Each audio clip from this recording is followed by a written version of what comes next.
están? El día de hoy me encuentro con el licenciado Juan Antonio Soberanes. Muchas gracias por acompañarnos. Al contrario, muchas gracias. Con Ángel Cruz, y en el podcast de Hablemos Mal decidimos hablar mal de los riesgos de rentar aquí en México, y por eso el día de hoy nos acompaña el licenciado Soberanes, que quiero que tú te presentes, porque nadie mejor que tú que nos digas toda tu experiencia pues en el ramo inmobiliario sobre las rentas pues aquí en la Riviera Maya. Cuéntanos un poquito de ti, Juan Antonio. Sí, qué amable, muchas gracias. Efectivamente soy abogado en Derecho, una larga experiencia en la materia jurídica, ya más enfocado a partir de 5 o 6 años acá en la Riviera Maya, específicamente en materia inmobiliaria, porque es una de las materias que más demanda la zona. En la materia inmobiliaria, ya sea compraventa, arrendamiento o cualquiera de estas áreas.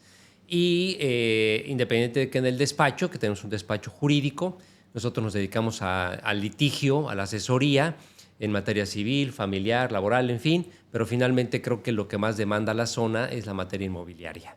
Ok. Ángel, ¿por qué decidiste que Juan Ángel compartiera información en materia inmobiliaria? ¿Qué te preocupa para tus clientes? Lo que pasa es que justo comentábamos ahorita antes del podcast que nosotros tenemos muchos clientes que están en Estados Unidos, pero que son mexicanos o que están en el extranjero. Entonces, de repente ellos vienen con muchas dudas, sí, de comprar la propiedad, pero lo más importante es de cómo le pueden sacar rentas, porque muchos todavía no vienen para acá a vivirla, están en otro lugar. Entonces, quieren aprovechar la propiedad justo para sacar pues el líquido, pero también pues a veces tienen miedo porque en TikTok o en el Instagram pues se ve lo que puede pasar, ¿no? Que de repente el inquilino se pueda quedar a vivir, que te despojen de la propiedad, se habla del usucapión, etcétera, etcétera, etcétera. Entonces, ¿cuáles son los riesgos reales que puede tener pues este tipo de clientes al rentar su propiedad en México y cómo podemos minimizarlos? Y sobre todo que no están aquí, ¿no? Sí. Muchos no están aquí, dicen, pues, ni veo si están haciendo lo correcto con mi propiedad, incluso el uso, ¿no? Exacto. Sí, creo que son varios los riesgos que tenemos. Voy a comentar de manera muy breve. Parecía ser muy sencillo el arrendamiento en México, el arrendamiento acá en la Riviera, pero si hacemos un análisis jurídico de entrada, lo platicamos hace días con algunos asesores inmobiliarios, convergen en la materia más de 30 leyes, más de 30 disposiciones jurídicas. Entonces sí, creo que los abogados somos los que conocemos en detalle justamente esta área, independiente de que hoy se están profesionalizando los brokers, los asesores, pero creo que es importante que sí se reciba una asesoría adecuada. ¿Qué pudiera hacer que esté más en riesgo? Y vamos a ponerle una balanza, como lo decíamos, el pago de una renta, el cobro de una renta o mi patrimonio como tal, que me ha costado invertir parte de mi liquidación, parte de mis ahorros, parte de mi vida, invertirlo. ¿Qué es lo que estará más en juego? Ese patrimonio que está reflejado en un bien inmueble o dejar de recuperar mes con mes o a lo mejor hasta todo un año justamente el pago de esa renta. Entonces, acabo de hablar de dos grandes riesgos.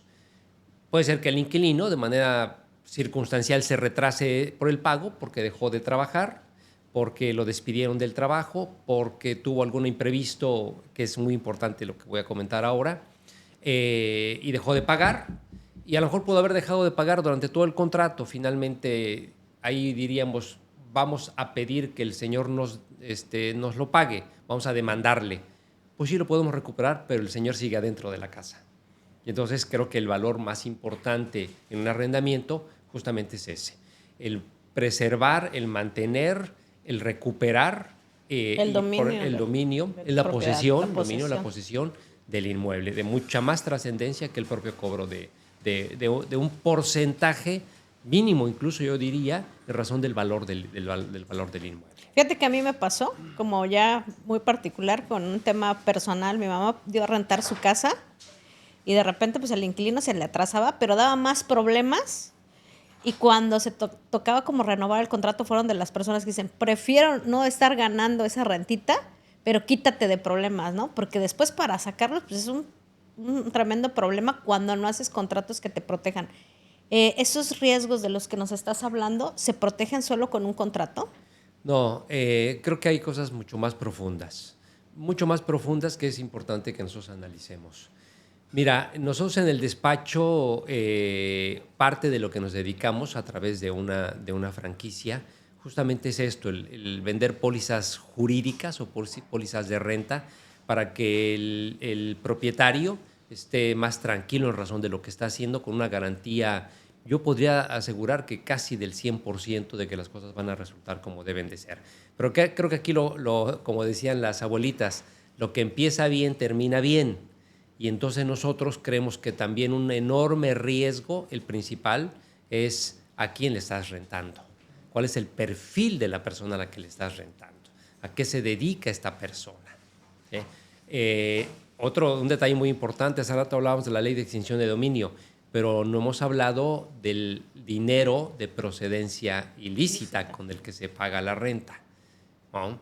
Y entonces eso también juega un papel determinante. Y puede ser un escenario ilícito, no únicamente por la venta de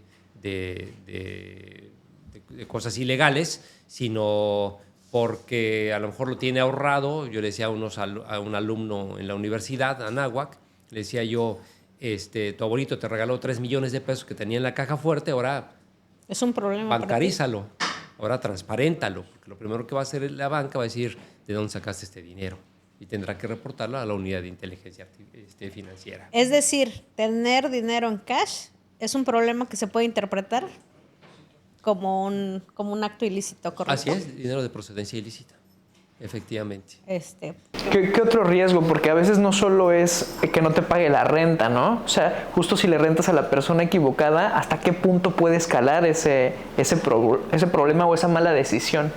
Sí. Mira, la experiencia que nosotros tenemos justamente se centra en un estudio del posible inquilino, en razón en primera instancia de que sí identifiquemos qué es la persona que es, porque hoy la suplantación también juega un papel determinante, la falsificación de documentos juega un papel determinante. Entonces, parte de lo primero que nosotros nos aseguramos es que quien tiene esa intención de rentar, saber que efectivamente es quien dice ser. A nosotros nos brinca un foco rojo desde el principio si la gente nos dice no tengo credencial de lector. Si no tengo credencial de lector, porque únicamente tengo pasaporte o tengo alguna otra identificación, inmediatamente ahí nos empieza a prender un foco de alerta, decir no tengo posibilidad a través de la plataforma que usamos de identificar plenamente que eres tú quien dice ser. Y creo que también ese es otro riesgo importante. Que no sabes a quién le estás rentando, ¿no? No sabes a quién le estás rentando, ¿no? Bueno, hemos visto ya en la vida cotidiana las personas que tienen incluso hasta 2, 3 credenciales, se identifican con 2, 3 nombres distintos, que cambian de nombre incluso porque tienen necesidad de cambiarse de estado por vivir. En fin, sí, creo que es un primer tema importante y es un primer tema de riesgo. Tú podrías decir, ¿y lo económico? Sí, por supuesto que es económico. Lo económico juega un papel determinante. Y también en la investigación que nosotros hacemos, que es muy importante que se haga para mitigar el riesgo, para reducir el riesgo, es también si tienes solvencia, ¿no? ¿Quién eres? ¿Tienes solvencia económica? ¿A qué te dedicas? ¿Con quién te vinculas? ¿Con quién te relacionas? ¿Cuántos integrantes son de tu familia? ¿Qué perfil tienen los que integran tu familia? ¿De dónde procede el recurso con el que nos vas a pagar? Va más allá, lo voy a decir abiertamente, va más allá me consta, de muchos asesores inmobiliarios que únicamente por su comisión, buena vibra, porque perciben una buena vibra, dicen este es el inquilino correcto. Va mucho más de eso. No, y es en serio, o sea, lo dije porque sí. O sea, yo he visto muchos asesores inmobiliarios que les surge ya rentar la propiedad y nos dicen, oye, es que tú tienes la casa de uno de tus clientes, la vas a poner en renta, sí. Oye, pero vamos a meter la póliza jurídica, que ahorita ya lo vamos como a aterrizar bien. Y ellos, no, pues es que todo está bien, es rápido. O sea, como que le tienen la prisa, a veces sí, como colegas, de ganarnos esa comisión, ¿no? Y de no hacer esa investigación y metemos en una broncota pues, al propietario ahora sí que del inmueble, ¿no? Entonces, en toda esa mala práctica, pues por eso se habla muy mal, pues justo de que es un riesgo rentar en México, ¿no? Hablan mal, obviamente, de aquellas casas que aparecen como ¿cómo se le llama? que ya están, aquellas casas que ya aparecen como embargadas o que aparecen como resguardadas por la autoridad porque cayeron en alguna mala práctica de renta. A mí sí me gustaría que la gente sepa que existe un procedimiento, esto que es la póliza, que a veces no la hacemos como tal, pues no la hacen los inmobiliarios porque pues, zapatero a tu zapato, pero que sí podemos recomendarle a despachos como el tuyo, que sean despachos con seriedad, que tengan trayectoria, que tengan todo el servicio, y básicamente, ¿qué es una póliza jurídica? ¿Cuánto le cuesta al dueño de una propiedad? Ok, Liz, sí me interesa que Juan Antonio, Ángel me encuentra el cliente para rentar y Juan Antonio nos da el servicio de la póliza. ¿Cuánto cuesta y en qué consiste ese servicio en 3 pasos sencillos? Ok, mira, creo que, reitero, lo importante es si el asesor inmobiliario juega una labor muy importante. Creo que es el primer filtro que pudiera tener, porque regularmente tienen un checklist para ir seleccionando a los clientes y de ahí van excluyendo algunos, ¿no? Creo que es un primer punto. Segundo, creo que también es importante que distingamos, y lo voy a decir abiertamente también, el abogado que dice hacer estudios socioeconómicos, así como lo estoy diciendo, estudio socioeconómico y no una investigación profesional. Nosotros hacemos investigaciones profesionales. Un estudio socioeconómico pudiera implicar, si es muy profundo, que vayan a tu domicilio, que vean, bueno, irregularmente quien te renta no es ni siquiera su domicilio, no es un domicilio rentado. Vayan a verte, te hagan una entrevista, conozcan a tu familia, a lo mejor te piden algún recibo de pago, cuáles son tus ingresos, y hacen un estudio socioeconómico como tal, vamos a llamarlo, con una estructura como esta. Otros podrían variar únicamente con una llamada por teléfono, porque lo he visto, lo conozco. Otros, de manera muy sencilla, nada más te dicen que te están haciendo un estudio socioeconómico y la verdad es que no te hacen nada y te lo cobran y te venden el contrato. A ver, hablemos claro y hablemos en razón de estos riesgos y de cómo mitigarlos. Sí necesitamos una investigación profesional. Lo acabo de decir hace un rato. Nosotros la hacemos. Nosotros tenemos en lo que nosotros realizamos en primera instancia es una investigación profesional del inquilino. Sí, ¿quién es? Al momento en el que el inquilino nos contrata, aquí un dato muy importante, al momento en el que el inquilino nos contrata, ¿y por qué digo nos contrata? Porque él es el que paga el estudio socioeconómico o la investigación. Porque él es a él, a través de los medios digitales, que yo le envío una liga para que él suba toda su información, para que me requisite un formato, suba la información y desde luego pague. Hay excepciones en razón de que el dueño a veces dice, en ocasiones dice, mira, yo pago aunque no pague él. Pero finalmente que hay un dato muy importante. Al inquilino que le estoy mandando esta liga, la información le corresponde. Y aquí entramos a una ley, que el compromiso de nosotros de resguardar su información y sus datos personales.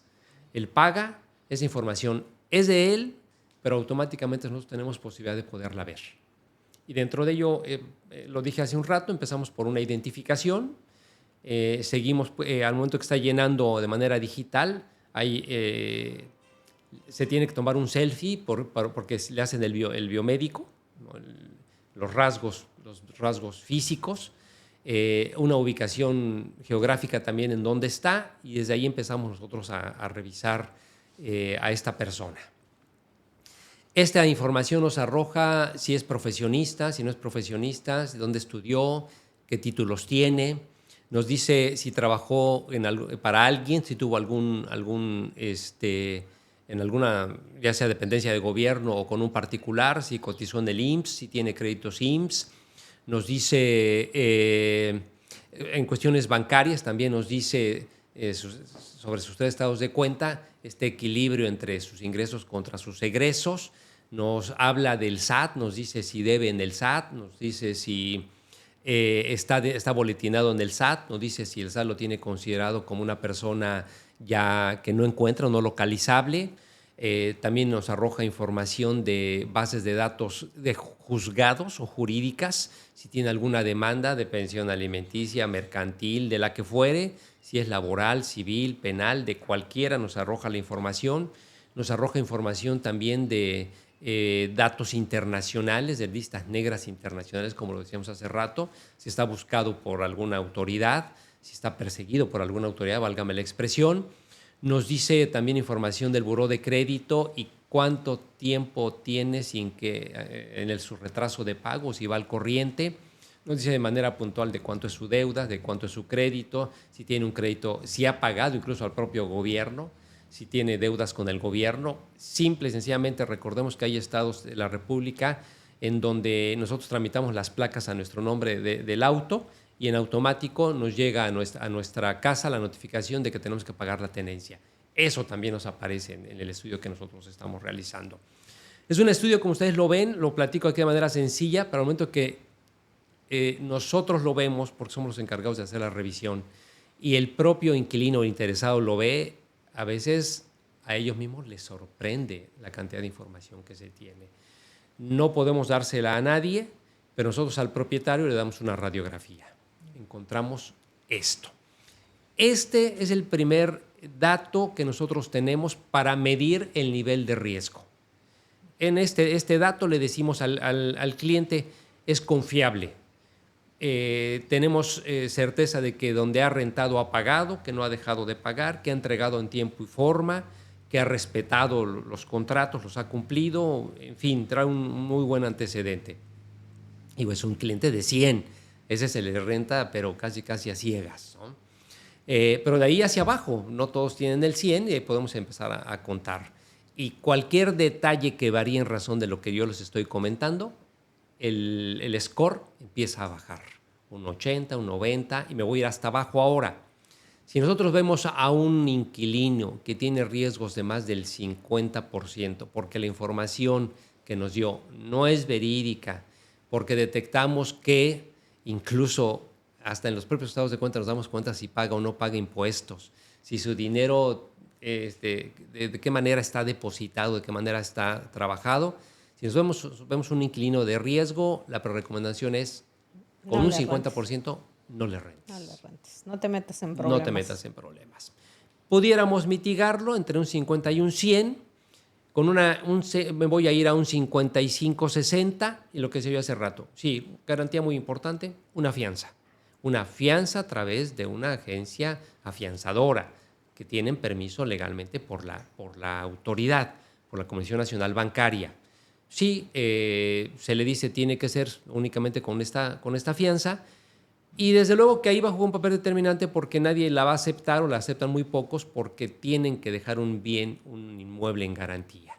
Entonces, independiente de lo que cuesta, que generalmente tiene un costo que abarca el valor de la renta de todo un año, finalmente tendrían que dejar o un aval que alguien que dejara un inmueble como garantía. Y es ahí donde se detienen muchas de las personas. Y lo que sigue después de la fianza, pues es lo que nosotros estamos hablando ahorita, una póliza jurídica. Una póliza jurídica en donde nosotros le contratamos al dueño una protección de todo un año de darle seguimiento jurídico a su contrato, de diseñar un contrato conforme a la norma y que le reste el menor de las posibilidades. Creo que son papeles muy importantes y voy a hablar de uno de ellos muy, muy sencillo. Todos hemos oído de la ley de extinción de dominio. Decimos, bueno, es que el riesgo no únicamente es que el inquilino se quede con tu inmueble, sino hoy el riesgo es que el gobierno te lo quite. Si se comete un acto ilícito dentro de él, el gobierno se puede quedar con él. Extingue tu dominio para hacerlo público. Una de las formas como lo podemos mitigar, y justamente el Código Nacional de Procedimientos Penales lo refiere, es a través de que haya providencias, haya precauciones en todo ello. Y una de ellas es darle seguimiento. Si es cierto que la casa habitación la estás ocupando para eso, necesito tener certeza de que lo estás haciendo. Cuidado con esto. Hay muchas personas que le recomiendan al broker, al dueño, a las personas no vayas a ver porque te vas a convertir en cómplice si encuentras una cuestión ilícita. Yo lo que diría aquí, más bien al revés, todos los mexicanos, por el simple hecho de ser mexicanos, que conozcamos la existencia de un delito o una acción que pudiera ser delito para no calificarla como tal, tenemos que reportarla.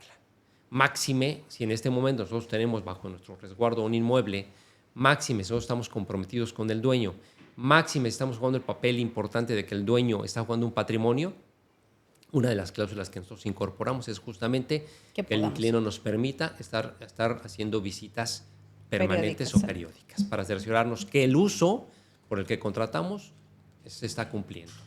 Y si desafortunadamente nos encontramos con una circunstancia negativa, reportarla de manera inmediata, denunciarla de manera inmediata. Porque entonces sí, si no nos convertiríamos en cómplices.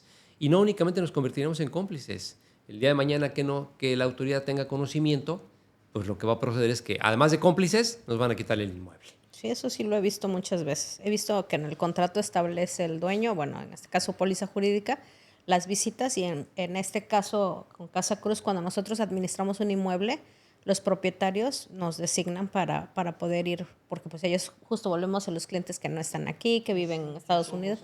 Entonces, por ejemplo, pues a nosotros nos toca llevar al de la limpieza, nos toca llevar al de la alberca, ¿no? Y la idea es siempre estar en constante revisión de la propiedad y que se está viviendo una vida normal y que la gente tiene actividades normales en una propiedad, ¿no? Que no, pues que de repente, pues seguramente que si vas, porque lo tienes que anunciar, tampoco puedes llegar de la nada, no. Que si vas puedan esconder el delito, pero creo que también hay sensibilidad para darse cuenta pues que se vive una vida digamos, familiar y demás, ¿no? Que debes de estar siempre a la expectativa. Primero ustedes ya hicieron su chamba de conocer al que va a rentar, ¿no? De hacer un buen contrato y después el seguimiento, pues sí, de poder estarlo viendo. Lo puede hacer el administrador o incluso ustedes. Así es. Sí, okay. La aplicación que nosotros tenemos nos permite estar recordándole al inquilino si ya cubrió su cuota, sus pagos. Sus pagos.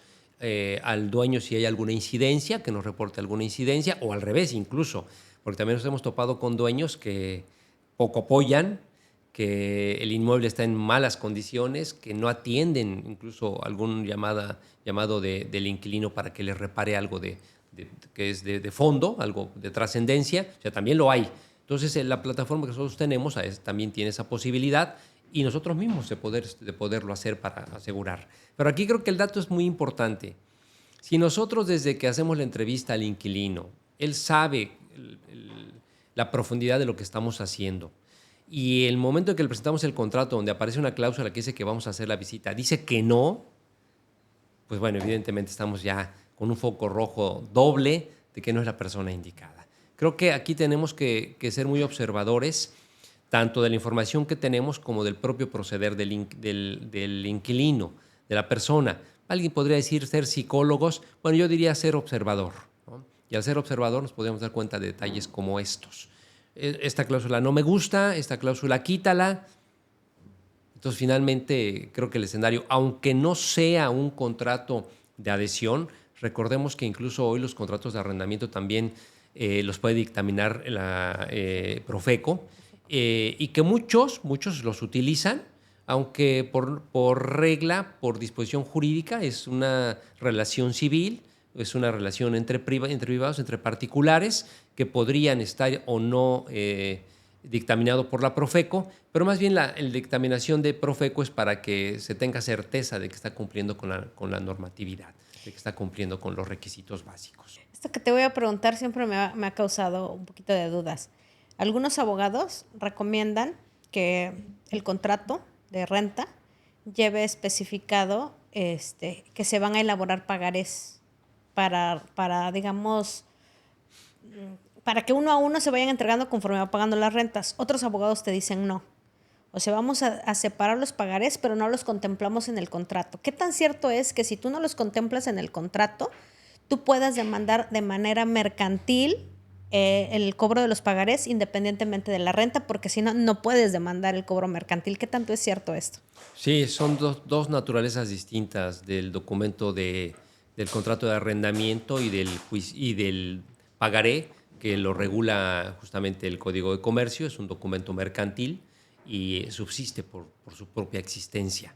Esto es, sí es conveniente que en el contrato no vinculemos y no digamos se firman los pagarés, porque finalmente el documento vive por sí mismo.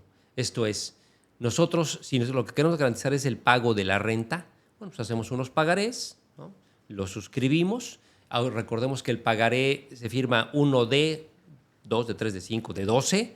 Y al momento que se deja de pagar uno, se vencen automáticamente los demás. Entonces yo puedo demandar por el cobro de todo y llevan implícito la ejecución de manera inmediata. Lo presento al juzgado y lo primero que hace el juez es ordenar la ejecución, o sea, el embargo, para garantizar el pago justamente de ese dinero que se adeuda. Sí, se puede hacer, sin embargo, volvemos a lo mismo. Sí es viable siempre y cuando la persona tenga bienes que le podamos embargar. Si rentamos una casa con muebles, ¿qué le vamos a embargar? Llegamos y procede a embargarle los autos, y si los autos también están a crédito. O no están a nombre de él. No están a nombre de él. Bueno, ahí quien lo tenga a su nombre tendrá que promover la excepción de tercero. ¿Sí? Así es, de persona de tercero interesado en juicio. Pero finalmente, con un pagaré como tal, lo que estaremos garantizando es el pago del dinero. Hicimos el juicio, no nos pagaron, le embargamos, suponiendo que tuviera bienes para pagarle, pero sigue dentro de la casa. Yo por eso hace rato decía que sí es importante el pago, pero es más importante la posesión. Y la posesión implica que estando dentro, si tú estás de buena fe o de mala fe, pudiera llegar a tener alguna trascendencia. Y si no, mínimo, mientras dura el juicio, 1 año, 2 años o 3 años, posiblemente ahí se quede sin pagar incluso, y a los 3 años se vaya. Y ese puede ser un modus de vida, un modus operandi de muchas gentes, de muchas personas. ¿Sí? Y aparte de dejar el inmueble en condiciones deplorables, también podría suceder. Sí,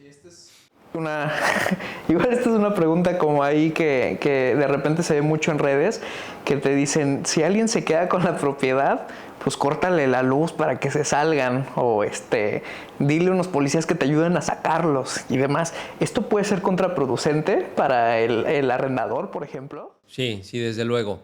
Me voy a la naturaleza del contrato. La propiedad implica un derecho, jurídicamente nosotros llamamos un derecho real, que es un vínculo del propietario con la cosa. Es el reconocimiento a través del derecho real.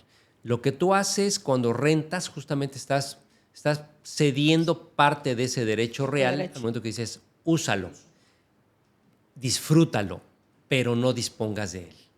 Porque la única parte de la disposición, quien lo puede hacer en un derecho real soy yo, porque yo soy el dueño.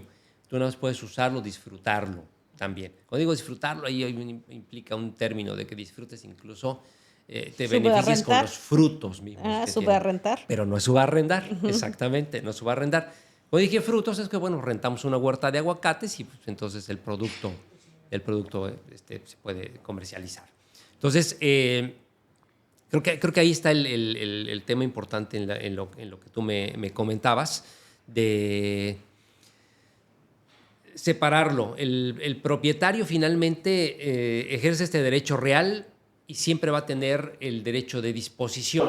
Como los actos de dominio, ¿no? Exacto. Pero la persona que está dentro, recordamos hace rato lo platicábamos, a través de una prescripción positiva o su capión, como se le llame, que no es otra cosa más que tener derecho a la propiedad en base a la posesión, podría, ¿por qué no?, promover un juicio, ¿no? Podría, ¿por qué no? Que vaya a proceder, no lo sabemos, pero de que lo vaya a hacer, hay en materia jurídica hay algo que nosotros llamamos el derecho de acción. Y el derecho de acción implica que todas las personas tenemos derecho a acudir ante los tribunales a demandar lo que nosotros creemos que nos asiste. ¿Sí? Y la autoridad tiene obligación de atendernos, independiente de que al último nos diga no. ¿Cuántos años son para el usucapión, para poder promover un usucapión? 5 o 10 años. A ver, abusados.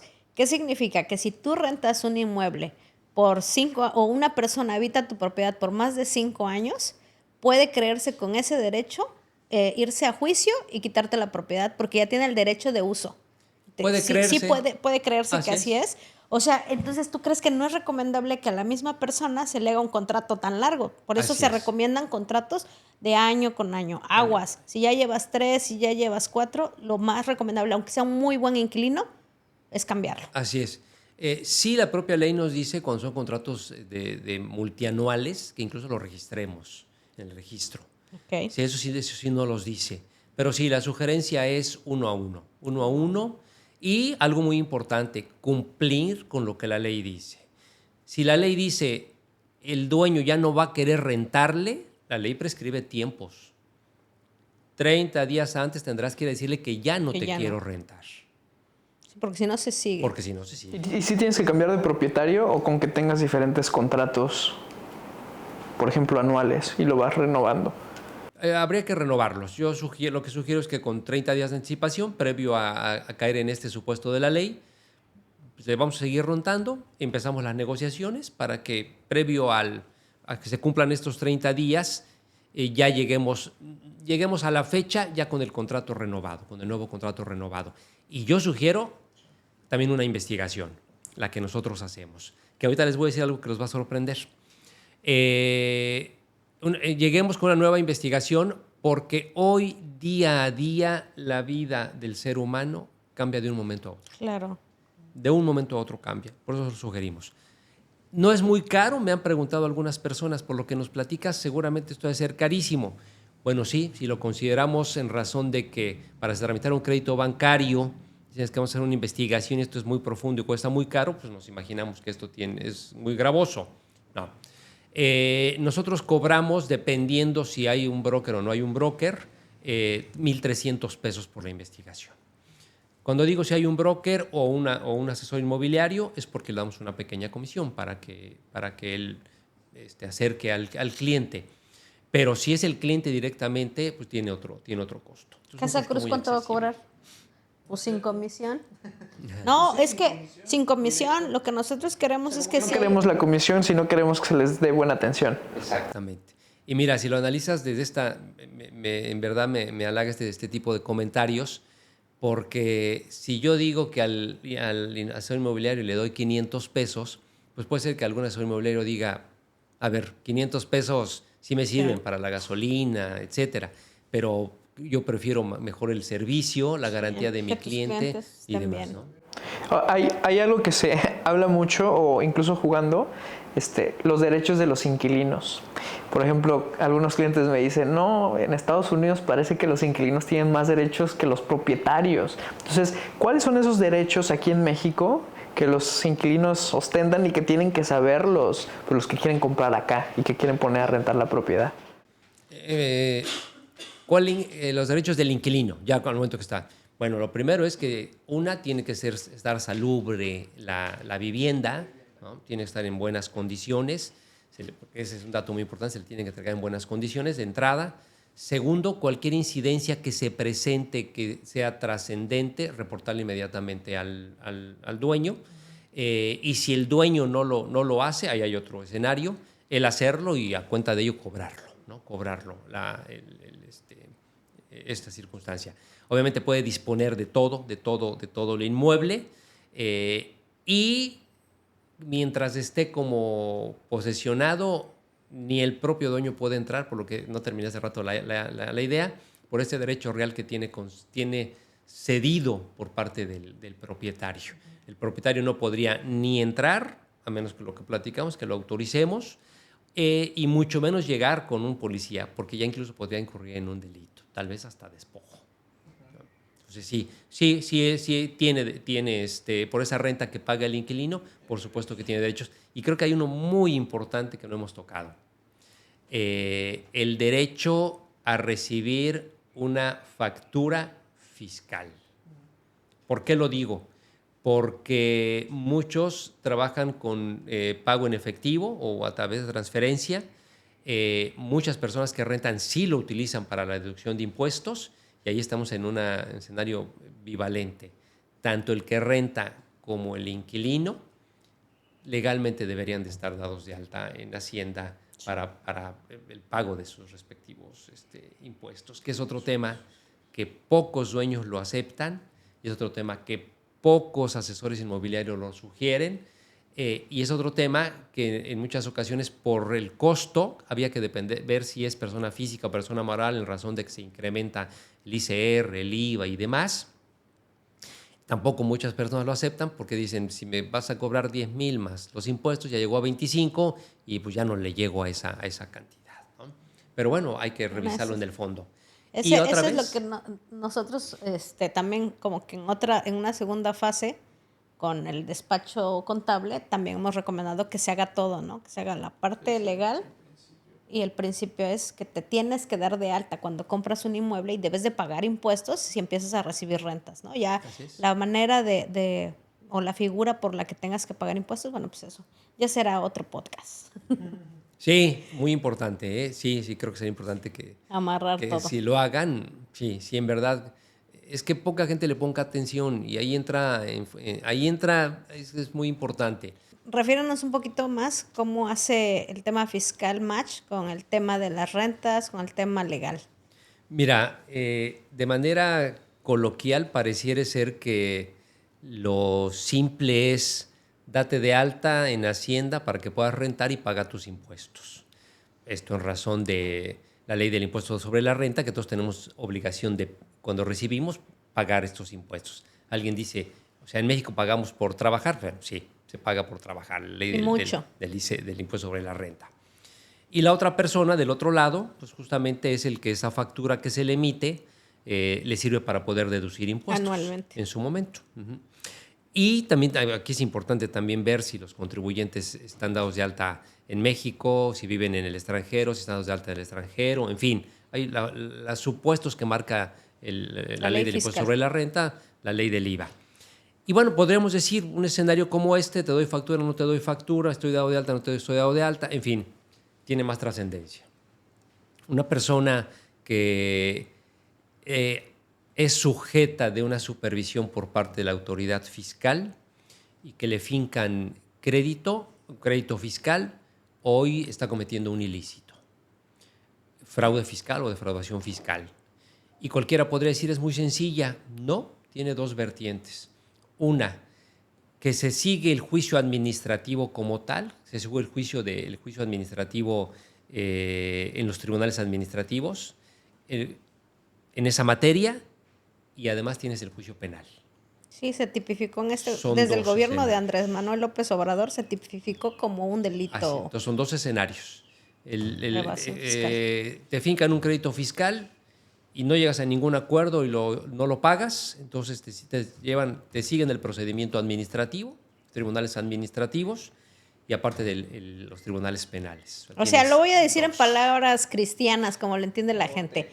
Antes del sexenio pasado, cuando tú no pagabas impuestos aquí en México, pues era como una multa, una falta administrativa, un procedimiento de paga, me debes, ¿no? Y Hacienda te estaba cobre y cobre. Ahorita no pagas y puede ser un delito y puedes ir a la cárcel. Sí, delito y juicio. Y juicio administrativo. No te exime del otro. Así ¿no? es. Y está complicado. Son escenarios delicados y graves.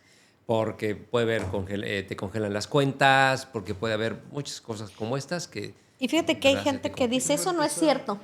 Y se empezó a perseguir a muchos empresarios, ¿no? Sí. También esos sexenios grandes, chonchos. Sí, los grandes contribuyentes. Sí, pero eso no obsta de que hoy las supervisiones, recuérdenlo, son al azar. Y son retroactivas. Bueno, son retroactivas, pero además no son al azar. significa que digas...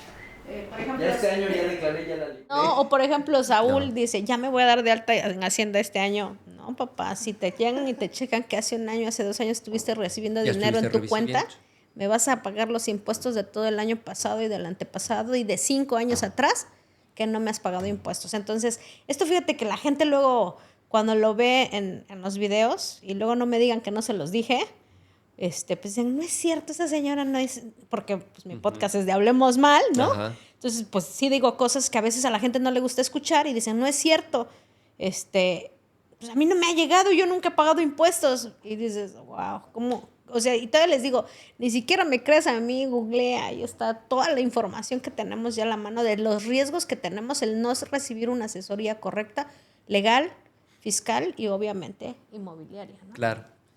Y para terminar en esa materia, pues lo que le llamamos la ley antilavado de dinero, ¿no? Y si el dinero es de... Si la casa con la que se compró si el dinero con el que se compró el inmueble también es de procedencia ilícita, pues también ahí ya tenemos algún problema. Si la renta es de procedencia ilícita, también ya tenemos un problema. Si se paga en efectivo y estamos manejando depósitos en efectivo y pensemos en un depósito de una renta de 3,000, 4,000 pesos, dices, es lo de menos. Pero acá en la zona hay rentas de casa habitación de 150, 200 mil pesos, ¿no? Yo tengo ahí una duda. Mi cliente paga impuestos en Estados Unidos, ¿no? Allá hace sus declaraciones, el dinero es de procedencia de Estados Unidos, compra el inmueble, lo que hace el contador es dar un aviso al SAT de que él ya pagó ya impuestos, lo correcto hasta ahí, quien no lo haya hecho tiene que hacerlo, ¿no? Ya compró el inmueble, lo ponemos a renta y apertura la cuenta aquí en México. Entonces, aquí tiene que pagar impuestos por lo que produce aquí. Así O la otra opción que a veces me preguntan, y fíjate que yo me he encontrado que hay como dos versiones. Hay clientes que dicen, bueno, pues que el inquilino me deposita mi cuenta de Estados Unidos. Y dice, yo pago impuestos a Estados Unidos. ¿Eso es correcto? Primero, no tengo la Bueno, certeza es otra de cosa, que le ¿no? puedan depositar en la cuenta en Estados Unidos, en una cuenta de Estados Unidos. Lo que pasa es que recuerda que aquí hay muchas personas, e incluso los que rentan también son extranjeros. Dicen, Ajá. pues yo también tengo mi cuenta en Estados Unidos, tú tienes tu cuenta en Estados Unidos, pues te pago allá y allá declaran el impuesto. Pero el inmueble está aquí. O sea, la generación del recurso se da en un inmueble de aquí. Así es. O sea, legalmente hay un tema por ahí Y el tema también trascendente es, no a llegó ver, el dinero aquí realmente a una, ninguna ¿en qué cuenta. cuenta de Estados Unidos te voy a pagar? Si me es viable manejarla.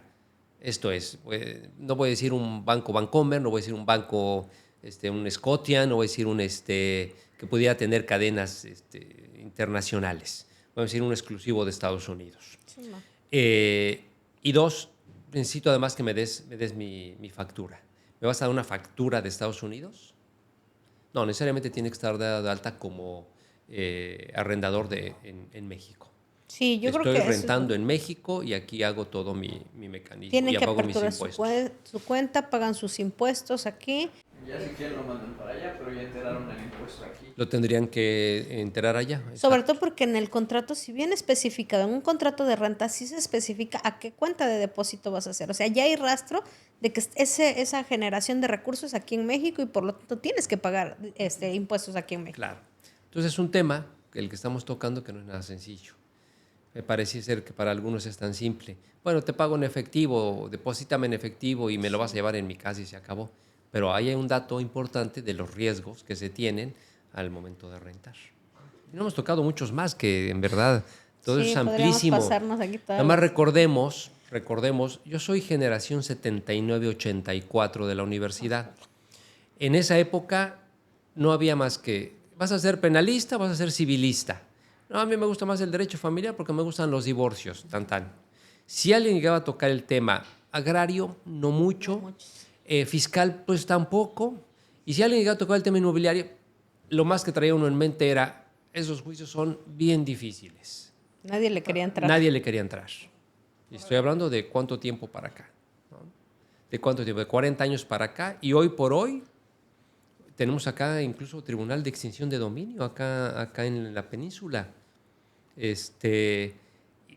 Quiere decir que es Sí, se importante volvió para una todos lados. necesidad. Bueno, Claro. no sé si escucharon la semana pasada, bueno, perdón, no sé si escucharon hace como 2 meses, un mes, que en Ciudad de México hubo una persona que llegó y que cometió un asesinato afuera de la casa para sacar al inquilino, una abuelita, ¿no? O sea, qué difícil se está poniendo este tema de derecho inmobiliario, ¿no? Claro. Mucho.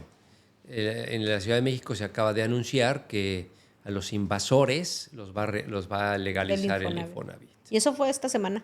Así es. Entonces, sí son temas. ¿Cómo que los invasores los va a legalizar? Todos los que Pues- se posicionan de manera ilícita de un inmueble, que ese inmueble Ya es tiene tuya. propietario, ¿no? Pero estaba desocupada, Se se metieron. metieron, y creo que así le llaman invasores, ¿no? Invasión. Tienen un nombre Sí. muy, muy curioso y se reconocen entre ellos.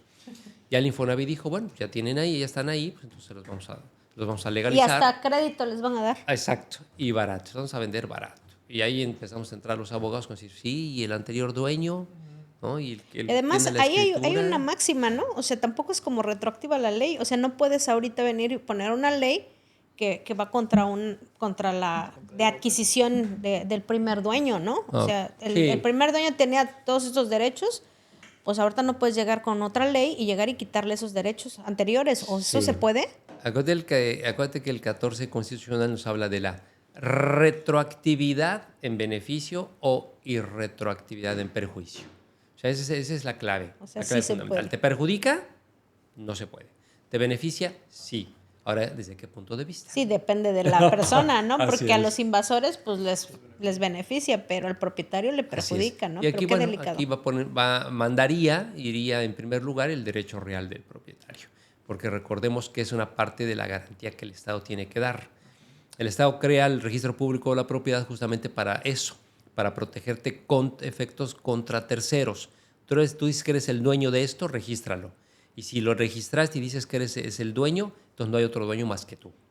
Entonces el Estado mismo da una garantía, da una seguridad al crear los registros públicos de la propiedad, que surten efectos contra terceros.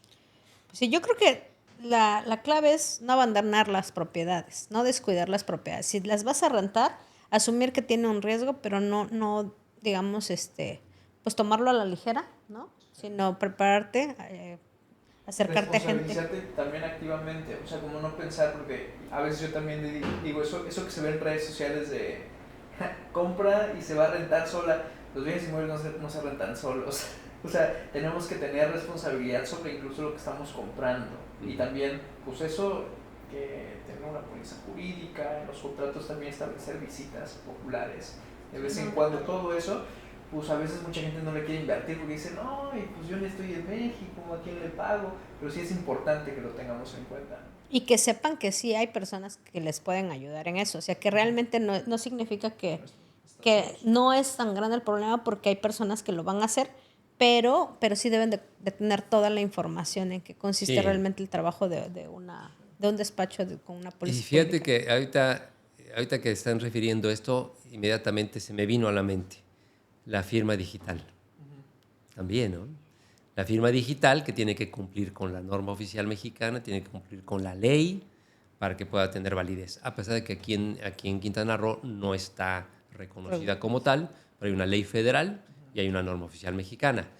Y en el contrato tendríamos que decir que justamente ambas partes reconocemos Conocen la la validez de la firma. Y por mayor protección, ahí Sí, te lo va, firmas en me físico lo firmas y y me en lo digital, firmas. claro. Sí, Sí, es lo más pero recomendable. hay una cláusula que hay que... Por eso Sí, yo decía al se principio, integra. cerca de 30 leyes, sí, cerca de 30 leyes para todo esto, ¿no?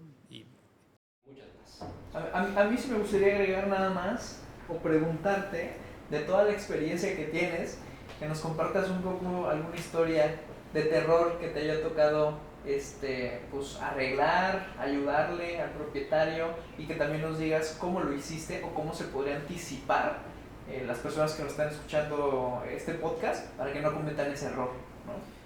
mira, tuve una y eso debe ser hace, yo creo que 20 años, en Cuautla, y fue justamente le venden un terreno a un cliente al que nunca le dan la posesión. El cliente era una persona humilde, a lo que se dedicaba era a sembrar jitomate desde la germinación en un pueblito, seguramente lo han oído, Nepantla, en el camino hacia Cuautla. Él tenía ahí su invernadero, con su familia se dedicaba a ello, era un hombre modesto económicamente, pero muy trabajador.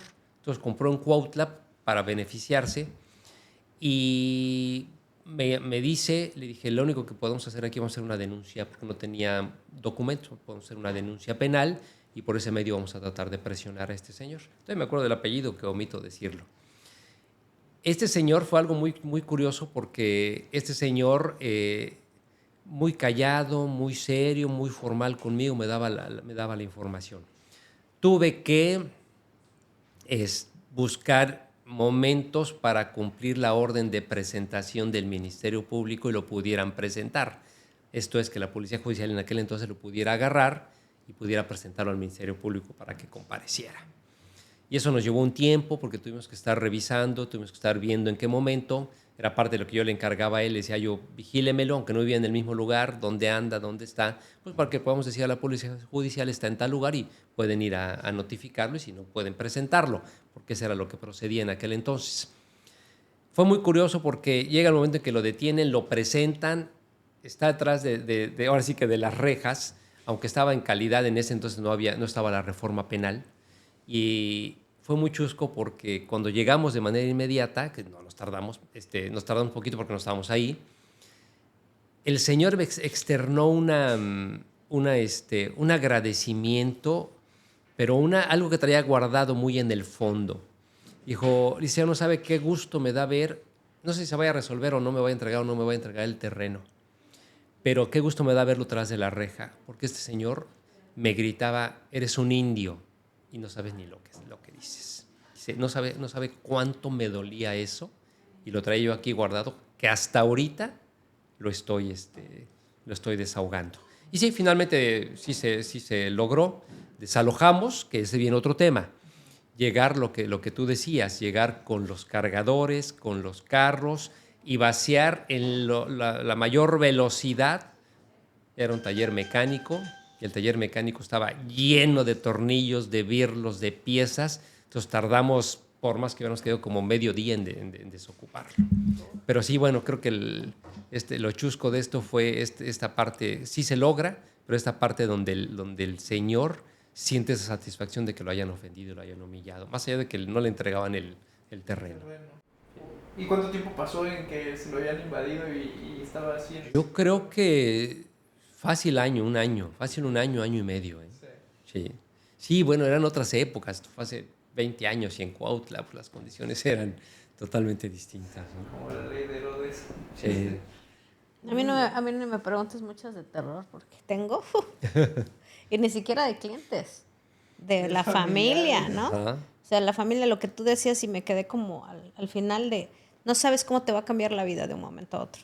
Entonces pones a rentar una propiedad, un contrato mal hecho, fallece el propietario y los hijos se quedan con un problema grande. Saca al inquilino. No, abogado. Ay, sí, Es bueno. una Ahorita broncototota. que estás diciendo eso me acuerdo de otros tantos más que... Y justo porque no estamos preparados, digo que nuestra mente no tenemos la idea de que algo va a pasar mañana, de que las cosas van a cambiar, de la impermanencia, lo que hemos platicado, ¿no? Creemos que siempre vamos a ser jóvenes, que siempre vamos a tener salud, que siempre damos por sentado tanto. Entonces creo que lo recomendable siempre es, tampoco es vivir como desesperanzados, ¿no? Y todos espantados, pero creo que te hace sentir más cómodo estar asegurado, ¿no? Tener un seguro, saber que tus propiedades están en regla, saber que hay buenos contratos, saber que tienes escritura. Creo que esa parte es la que te da mucha tranquilidad y que, bueno, pues estás obviamente en manos de profesionales, Claro. que no necesitas saber de muchas cosas. Creo que sí de seleccionar quién te asesora, y algo que yo te agradezco, pues es que estas pláticas pues le puedan servir a mucha gente, ¿no? Y lo que tú dices, esto es una probadita pues de todo lo que, Uy, de todo lo de que cosas. sabes, de la seriedad que tienen tu despacho, de la trayectoria, ¿no? Que han tenido tanto en Ciudad de México, compartidas en Puebla, actualmente aquí en Cancún, que la gente pues, se pueda acercar a ustedes, pues que no pasen esas historias de terror, ¿no? Porque les digo, hasta de la familia, ¿no? Mi hermana ya le querían, se metieron a vivir a su casa, ya invasión. Yo decía que a veces era muy difícil cómo te quitan la posesión de un terreno, ¿no? Yo lo pensaba como, se me hacía absurdo. Pues a mi mamá le construyeron en su terreno y en cuestión de meses, o sea, meses, ¿no? Luego la gente cuando compra, que sabemos que no se puede hacer una compra de ejidos, pero la gente, si yo compré un ejido, no existe la compra de ejidos, ¿no?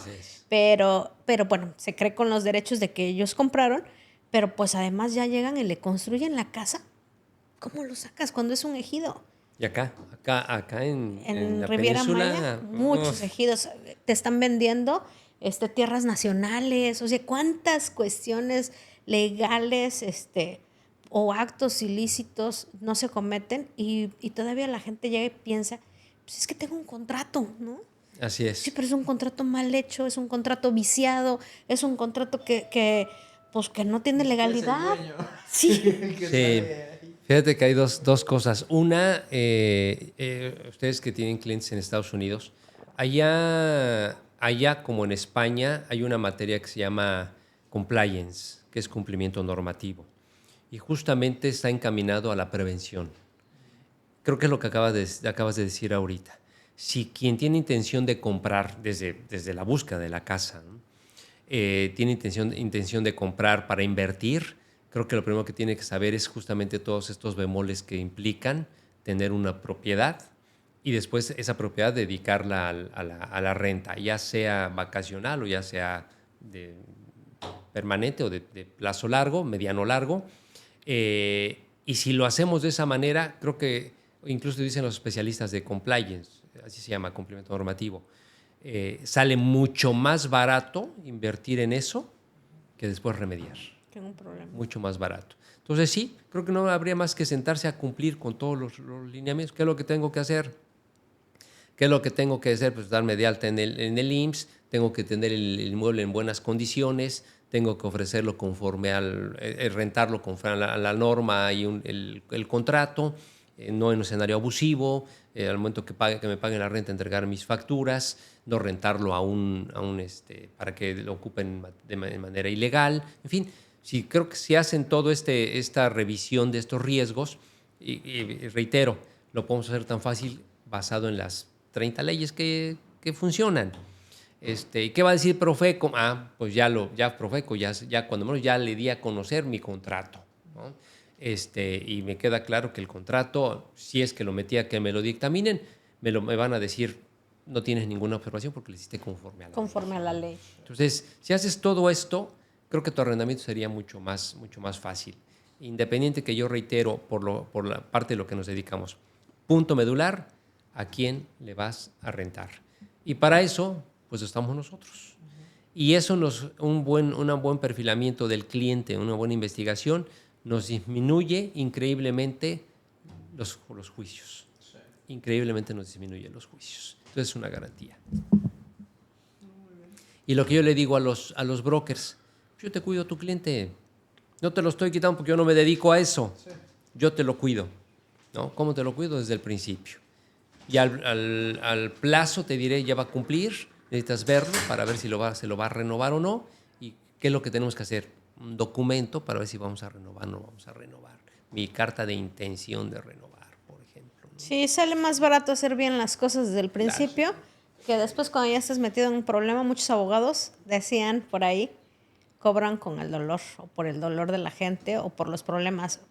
En algún momento también me decía alguien, ¿no?, que eso es como muy delicado, porque pues entre más doloroso sea, pues más alto cobran, ¿no? Mientras más, pues más fuerte es el problema, pues más alto se van. Y dices, pues ya la persona viene lastimada, no le han pagado rentas un año, la casa pues, ya está desesperado, ¿no? O sea, no le produce, estaba esperando pagar su hipoteca con producto de las rentas, se dio de alta en Hacienda, está pagándole al contador porque generes o no, pues el contador tiene un fijo, claro, y pues no le pagan, ¿no? Y todo eso ya viene con todo este problema, pero pues desde el principio no hizo bien las cosas, ¿no? Claro.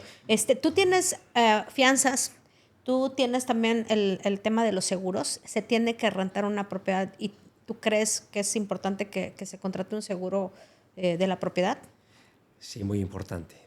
Es otro tema que tampoco también hemos tocado. No, es que sí, es que justo sí, vamos a tener también un podcast especial, sí, de seguros, pero justo es cómo se integra todo, ¿no? Sí, la fianza nosotros podíamos conseguirlo a través de algún agente que se dedica a ello, ¿no? Y hay variantes, pero sí tienen que estar reconocidos por la Comisión Nacional Bancaria. Y cuando digo hay variantes es que la propia comisión te dice, para venderte una fianza hay márgenes de utilidad y eso depende mucho a quien tú estés viendo. Pero la garantía de esa fianza es que pues sí te va a respaldar. No te pagó el inquilino, ellos te la pagan y ellos se arreglan con el inquilino. Y bueno, y ahí dependerá los requisitos que se pidan. 2, sí, y más acá, fundamental, un seguro de responsabilidad civil. Sí o sí, yo lo sugiero. ¿Qué hacemos en los contratos nosotros? Lo ponemos y lo señalamos. Lo dejamos un poco abierto porque hay dueños, hay brokers que dicen, no se lo pongas porque me vas a atorar el contrato. No, se lo pongo, pero se lo pongo diciendo que es sugerible que se contrate en la aseguradora que considere pertinente por tal valor, ¿no? Por el valor mínimo de un año de la renta. ¿Cómo los protege ese seguro de responsabilidad civil a los propietarios? Si lo contratan, pues lo aplican. Si le llega a suceder algo al inmueble, automáticamente el seguro. Que ahí hay que tener también cuidado, porque hay muchas aseguradoras que te dicen, sí, si se metieron a robar, si entraron a cometerte algún ilícito, daños, etcétera, tienes que acreditar que fue con violencia. También ahí las aseguradoras a veces se protegen, que sea con violencia para que te podamos pagar. Si entraron a la casa y se llevaron las cosas, abrieron los cajones, se sacaron el dinero y no hay violencia, muchas de las aseguradoras te dicen, no puedo respaldarte, tiene que haber violencia, ¿no? Es un escenario un poco complicado. Hay unas otras que te dicen, sí, pero tienes que tener cámaras, si es en un comercio tienes que tener vigilancia, en fin, también son cuestiones importantes que tiene uno que considerar, pero se da. Si estamos hablando de renta de bodegas, si estamos hablando de renta de oficinas, si estamos hablando de renta de espacios comerciales, pues evidentemente que es viable, ¿no? Muchas cosas de estas, sobre todo el seguro de responsabilidad civil. Ese sí directamente lo tendría que... Se sugiere que lo compre el inquilino, okay, y que lo resguarde, reitero, por una cantidad determinada, que lo podemos cuantificar en razón del valor del inmueble, en razón de lo que tiene adentro el inmueble, etcétera, que no son tan gravosos. Esos no cuestan tanto, no son tan gravosos. Nosotros sí lo sugerimos y lo dejamos plasmado en el contrato. Yo lo dije, sí, aquí está plasmado. Pues muchas gracias por toda la información que nos has dado. La verdad es que nos podríamos seguir horas. A mí me encanta esto, me encanta resolver problemas y luego se complican, pero me gusta como encontrarle la forma, el cómo poder ayudar a la gente, pues desde el conocimiento, desde la información. Y pues a los dos les agradezco mucho porque yo sé que tú estás muy interesado siempre en tener toda esta información pues para tus clientes. Pues no sé, algo que quisieras agregar, Ángel. No, digo, al final del día nosotros hacemos esto porque queremos darle posibilidades a los clientes. O sea, al final del día muchos de ellos no saben con quién dirigirse, cómo informarse, si la información es veraz. Es muy complicado, ¿no? A la distancia. Y luego las redes sociales a veces incluso se contradice la información. Entonces, para nosotros pues es un placer que les hayas hablado a nuestros clientes también, las personas que te están escuchando. Y pues muchas gracias por Así es. No, al contrario. Fíjate que 2 detalles. Cierro con esto. Les di el costo de lo que es la investigación, que puede ser aislada. Pero si el cliente además quiere que le contratemos la póliza, lo que es el servicio jurídico, esta vale dependiendo si es amplia o es integral, y dices bien, qué es lo que incluye, pero una de ellas vale el 30% del valor de una renta o el 50% del valor de una renta. Lo vale. Yo casi a todos mis clientes que tengo ya un buen de rato desde que salieron las pólizas jurídicas nos resolvieron la vida a los inmobiliarios. Vale la pena. Ejemplo, si tú vas a rentarte un mueble en 50,000 pesos, a ti te va a costar una póliza jurídica 15,000 pesos, el 30%. Y generalmente pues no lo pagan los propietarios. O sea, yo por ejemplo como asesor inmobiliario, Ángel quiere rentarte a ti la casa, Ángel sí la rento, requisito del dueño que pagues tu póliza jurídica. Entonces quien termina pagándolo, pues desgraciadamente es el rival más débil, el que quiere la casa. Entonces, digamos que esas son cosas que hay que aprovechar y eso necesariamente te lo tiene que decir tu asesor inmobiliario. ¿Sabes qué? Yo te recomiendo que contratemos la póliza. Sí es importante obviamente el inquilino, pero al inquilino también le decimos, esta póliza también te protege a ti. ¿Por qué? Porque va a haber un contrato y este contrato favorece a ambas partes. El propietario tampoco puede venir y meterse en tu casa y abusar de su figura como propietario, ¿no? Entonces, hay una mediación entre ambas partes y creo que eso es ideal para que se lleven bien las cosas desde un inicio. Más o menos así están los costos, 30% la póliza. Hablábamos de 2 tipos de pólizas, pues la primera es la básica y la segunda es un servicio más completo donde tú llegas hasta la bronca. Así es. ¿No? Ya tocó sacarlo y pues tú te metes en toda esa asesoría, ¿correcto? Exacto. Y la diferencia es que si no contratan la póliza y dicen únicamente la investigación y el día de mañana llegan con el problema, pues bueno, lo primero que haré, será hacerle un presupuesto de qué es lo que se le va a llevar a cabo. Así es como nosotros trabajamos en el despacho, en base al estudio del caso, se hace un presupuesto dividido por etapas que se va pagando. Pero le vas a dar mejor precio a los clientes de Casa mismo. Cruz, ¿no? Por supuesto. Sí, pero no cuesta lo mismo que la póliza. Ya cuesta. sé. Que no lleguemos hasta allá. No llegamos hasta allá, pero Así ¿qué es, tal que ya Adriana. traemos por ahí algún cliente que, híjole, ya se metió en el problema sin póliza? Pues de Así todos es. modos estás abierto Sí, para asesorar. cuidado, que la gente no meta inquilinos sin contrato. Es algo también muy dado. Básico. Muy, muy dado. No, los que prestan las propiedades, las casas. Un contrato de comodato, Un simple. comodato. ¿no? Los Muy comodatos rápido. es un- Estamos en problemas. Bueno, pues ahora sí que quisiéramos seguir hablando mal de rentar aquí en México, pero ya se nos acabó el tiempo. Les agradezco mucho que hayan terminado este podcast. Para los que lo terminaron, espero no haya sido muy aburrido, porque a nosotros nos encanta hablar de todos estos temas. Pero si necesitan más información, si quieren acercarse, está Ángel, estoy yo, pues en este caso ahorita nuestro invitado, por ahí van a aparecer las redes sociales, los teléfonos. Pues muchas gracias, que tengan un excelente fin de semana. Muchas gracias.